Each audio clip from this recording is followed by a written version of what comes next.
Capítulo 5. La dedicación. Como 40 días después del nacimiento de Jesús, José y María le llevaron a Jerusalén para presentarle al Señor y ofrecer sacrificio. Ello estaba de acuerdo con la ley judaica, y como sustituto del hombre, Jesús debía conformarse a la ley en todo detalle. Ya había sido sometido al rito de la circuncisión, en señal de su obediencia a la ley. Como ofrenda a favor de la madre, la ley exigía un cordero de 1 año como holocausto y un pichón de paloma como ofrenda por el pecado.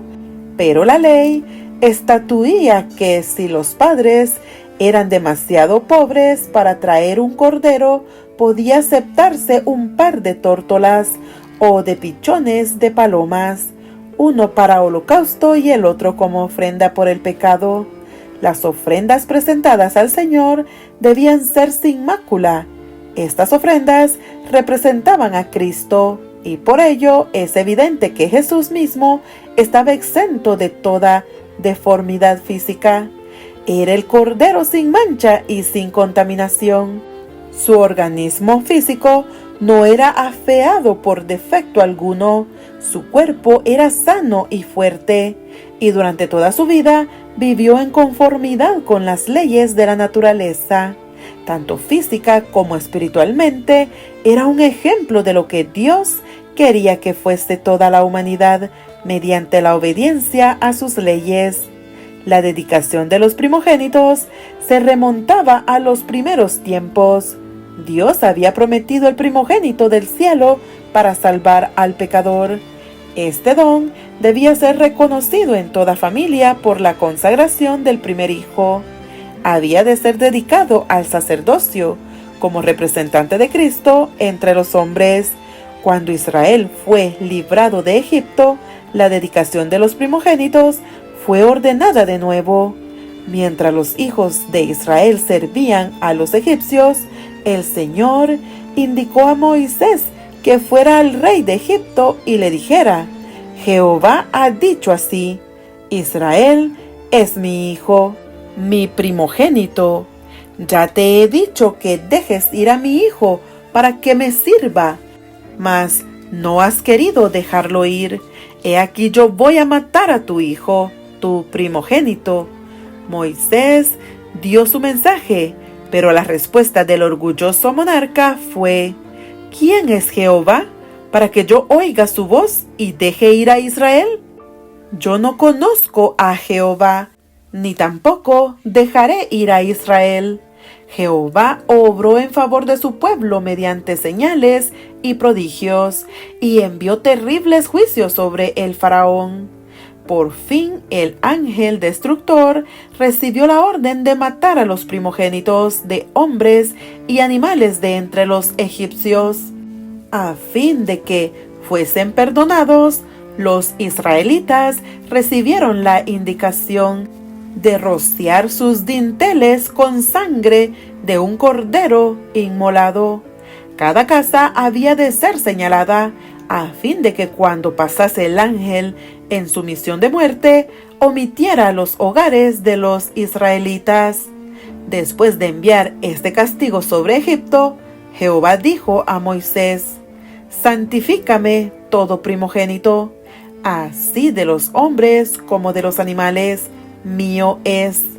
Porque desde el día que yo maté todos los primogénitos en la tierra de Egipto, yo santifiqué a mí todos los primogénitos en Israel, así de hombres como de animales, míos serán. Yo, Jehová. Una vez establecido el servicio del tabernáculo, el Señor eligió a la tribu de Leví en lugar de los primogénitos de todo Israel para que sirviese en su santuario, pero debía seguir considerándose a los primogénitos como propiedad del Señor y debían ser redimidos por rescate. Así que la ley de presentar a los primogénitos era muy significativa, al par que conmemoraba el maravilloso libramiento de los hijos de Israel por el Señor. prefiguraba una liberación mayor que realizaría el unigénito Hijo de Dios. Así como la sangre rociada sobre los dinteles había salvado a los primogénitos de Israel, tiene la sangre de Cristo poder para salvar al mundo. ¿Cuánto significado tenía, pues, la presentación de Cristo? Mas el sacerdote no vio a través del velo, no leyó el misterio que encubría. La presentación de los niños era escena común. Día tras día, el sacerdote recibía el precio del rescate al ser presentados los niños a Jehová. Día tras día, cumplía con la rutina de su trabajo, casi sin prestar atención a padres o niños, a menos que notase algún indicio de riqueza o de alta posición social en los padres. José y María eran pobres, y cuando vinieron con el niño, el sacerdote no vio sino a un hombre y a una mujer vestidos como los galileos y con las ropas más humildes. No había en su aspecto nada que atrajese la atención y presentaban tan solo la ofrenda de las clases más pobres. El sacerdote cumplió la ceremonia oficial, tomó al niño en sus brazos y lo sostuvo delante del altar. Después de devolverlo a su madre, inscribió el nombre Jesús en el rollo de los primogénitos. No sospechó, al tener al niñito en sus brazos, que se trataba de la majestad del cielo, el Rey de Gloria. No pensó que ese niño era aquel de quien Moisés escribiera: el Señor vuestro Dios os levantará profeta de vuestros hermanos, como yo. A él oiréis en todas las cosas que os hablaré. No pensó que ese niño era aquel cuya gloria Moisés había pedido ver. Pero el que estaba en los brazos del sacerdote era mayor que Moisés. Y cuando dicho sacerdote registró el nombre del niño, registró el nombre del que era el fundamento de toda economía judaica. Este nombre había de ser su sentencia de muerte, pues el sistema de sacrificios y ofrendas envejecía. El tipo había llegado casi a su prototipo, la sombra a su substancia. La presencia visible de Dios se había apartado del santuario, mas en el niño de Belén estaba velada la gloria ante la cual los ángeles se postran. Este niño inconsciente era la simiente prometida, señalada por el primer altar erigido ante la puerta del Edén. Era Shiloh, el pacificador, era aquel que se presentara a Moisés como el yo soy. Era aquel que en la columna de nube y de fuego había guiado a Israel. Era aquel que de antiguo predijeran los videntes. Era el deseado de todas las gentes, la raíz, la posteridad de David, la brillante estrella de la mañana. El nombre de aquel niñito impotente, inscrito en el registro de Israel como hermano nuestro, era la esperanza de la humanidad caída. El niño por quien se pagara el rescate era aquel que había de pagar la redención de los pecados del mundo entero. Era el verdadero gran sacerdote sobre la casa de Dios, la cabeza de un sacerdocio inmutable, el intercesor a la diestra de la majestad en las alturas. Las cosas espirituales se disciernen espiritualmente. En el templo, el Hijo de Dios fue dedicado a la obra que había venido a hacer. El sacerdote le miró como a cualquier otro niño, pero aunque él no vio ni sintió nada insólito, el acto de Dios al dar a su Hijo al mundo no pasó inadvertido. Esta ocasión no pasó sin algún reconocimiento del Cristo. Había un hombre en Jerusalén llamado Simeón, y este hombre, justo y pío, esperaba la consolación de Israel, y el Espíritu Santo era sobre él, y había recibido respuesta del Espíritu Santo que no vería la muerte antes que viese al Cristo del Señor. Al entrar Simeón en el templo, vio a una familia que presentaba su primogénito al sacerdote. Su aspecto indicaba pobreza, pero Simeón comprendió las advertencias del Espíritu y tuvo la profunda impresión de que el niño presentado al Señor era la consolación de Israel, aquel a quien tanto había deseado ver. Para el sacerdote asombrado, Simeón era un hombre arrobado en éxtasis. El niño había sido devuelto a María y él lo tomó en sus brazos y lo presentó a Dios, mientras que inundaba su alma un gozo que nunca sintió antes.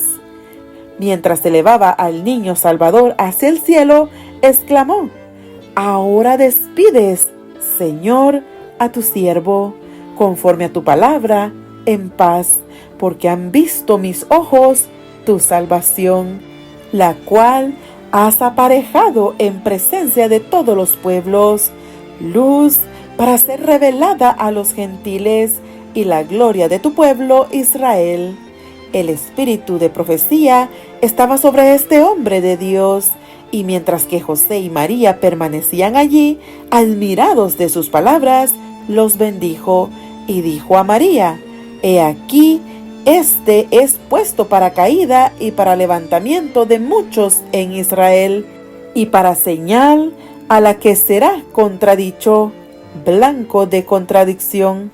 Y una espada traspasará tu alma de ti misma, para que sean manifestados los pensamientos de muchos corazones».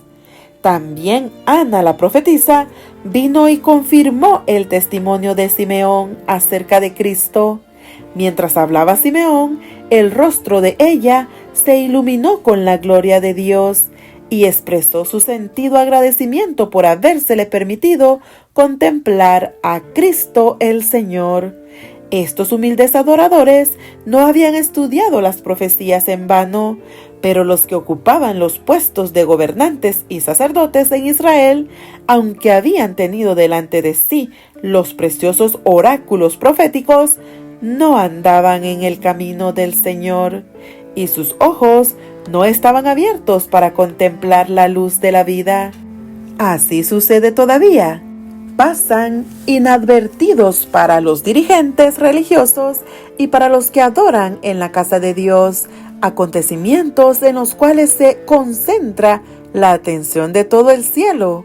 Los hombres reconocen a Cristo en la historia mientras se apartan del Cristo viviente, el Cristo que en su palabra invita a la abnegación, el que está en los pobres y dolientes que suplican ayuda, en la causa justa que entraña pobreza, trabajos y oprobio, no es recibido más ávidamente hoy que hace 1800 años.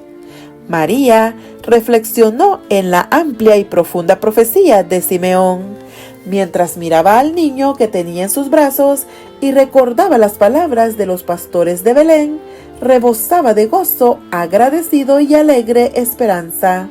Las palabras de Simeón le recordaban las declaraciones proféticas de Isaías: «Saldrá una vara del tronco de Isaí, y un vástago retoñará de sus raíces, y reposará sobre él el espíritu de Jehová, espíritu de sabiduría y de inteligencia, espíritu de consejo y de fortaleza, espíritu de conocimiento y de temor de Jehová.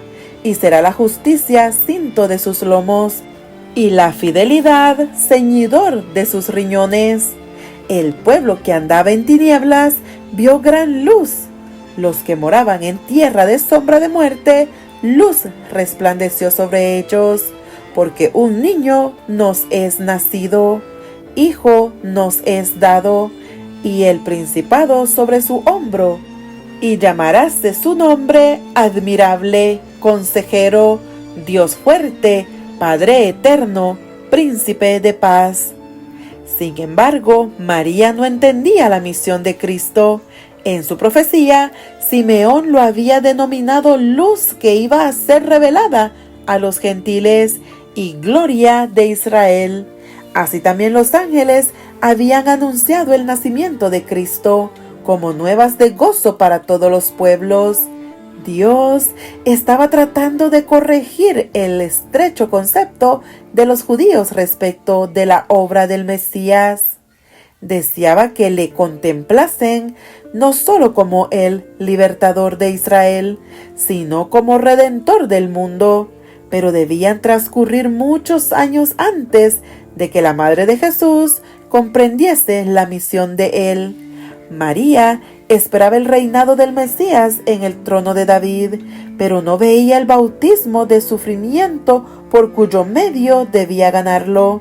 Simeón reveló el hecho de que el Mesías no iba a encontrar una senda expedita por el mundo.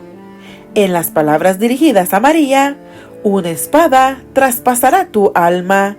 Dios en su misericordia dio a conocer a la madre de Jesús la angustia que por él ya había empezado a sufrir. He aquí, había dicho Simeón, este es puesto para caída y para levantamiento de muchos en Israel, y para señal a la que será contradicho. Deben caer los que quieren volverse a levantar. Debemos caer sobre la roca y ser quebrantados antes que podamos ser levantados en Cristo. El yo debe ser destronado, el orgullo debe ser humillado, si queremos conocer la gloria del reino espiritual. Los judíos no querían aceptar la honra que se alcanza por la humillación. Por lo tanto, no quisieron recibir a su Redentor.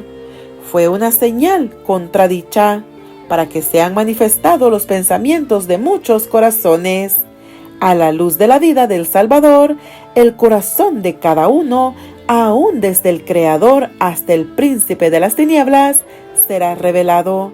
Satanás presentaba a Dios como un ser egoísta y opresor, que lo pedía todo y no daba nada, que exigía el servicio de sus criaturas para su propia gloria, sin hacer ningún sacrificio para su bien. Pero el don de Cristo revela el corazón del Padre, testifica que los pensamientos de Dios hacia nosotros son pensamientos de paz y no de mal. Declara que aunque el odio que Dios siente por el pecado es tan fuerte como la muerte, su amor hacia el pecador es más fuerte que la muerte. Habiendo emprendido nuestra redención, no escatimará nada, por mucho que le cueste, de lo que sea necesario para terminación de su obra. No se retiene ninguna verdad esencial para nuestra salvación. No se omite ningún milagro de misericordia. No se deja sin empleo ningún agente divino.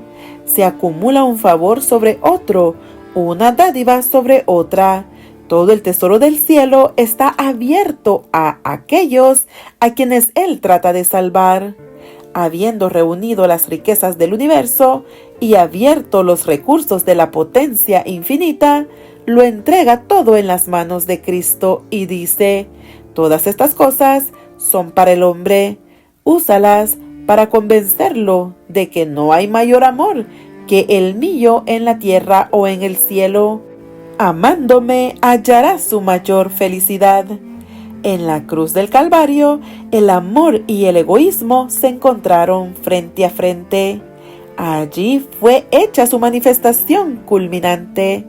Cristo había vivido tan solo para consolar y bendecir, y al darle muerte, Satanás manifestó la perversidad de su odio contra Dios. Hizo evidente que el propósito verdadero de su rebelión era destronar a Dios y destruir a aquel por quien el amor de Dios se manifestaba. Por la vida y la muerte de Cristo, los pensamientos de los hombres son puestos en evidencia.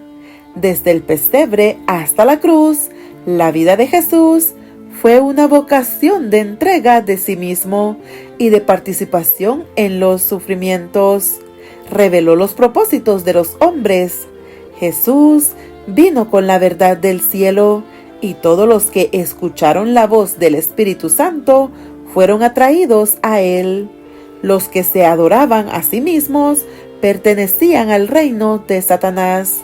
En su actitud hacia Cristo, todos iban a demostrar en qué lado estaban, y así cada uno pronuncia juicio sobre sí mismo. En aquel día del juicio final, cada alma perdida comprenderá la naturaleza de su propio rechazamiento de la verdad. Se presentará la cruz y toda mente que fue cegada por la transgresión verá su verdadero significado. Ante la visión del Calvario con su víctima misteriosa, los pecadores quedaban condenados. Toda excusa mentirosa quedará anulada. La apostasía humana aparecerá en su odioso carácter. Los hombres verán lo que fue su elección. Toda cuestión de verdad y error en la larga controversia quedará entonces aclarada. A juicio del universo, Dios quedará libre de toda culpa por la existencia o continuación del mal. Se demostrará que los decretos divinos no son accesorios al pecado. No había defecto en el gobierno de Dios, ni causa de desafecto. Cuando los pensamientos de todos los corazones sean revelados, tanto los leales como los rebeldes se unirán para declarar: justos y verdaderos son tus caminos, Rey de los santos. ¿Quién no te temerá, oh Señor, y engrandecerá tu nombre? Porque tus juicios son manifestados.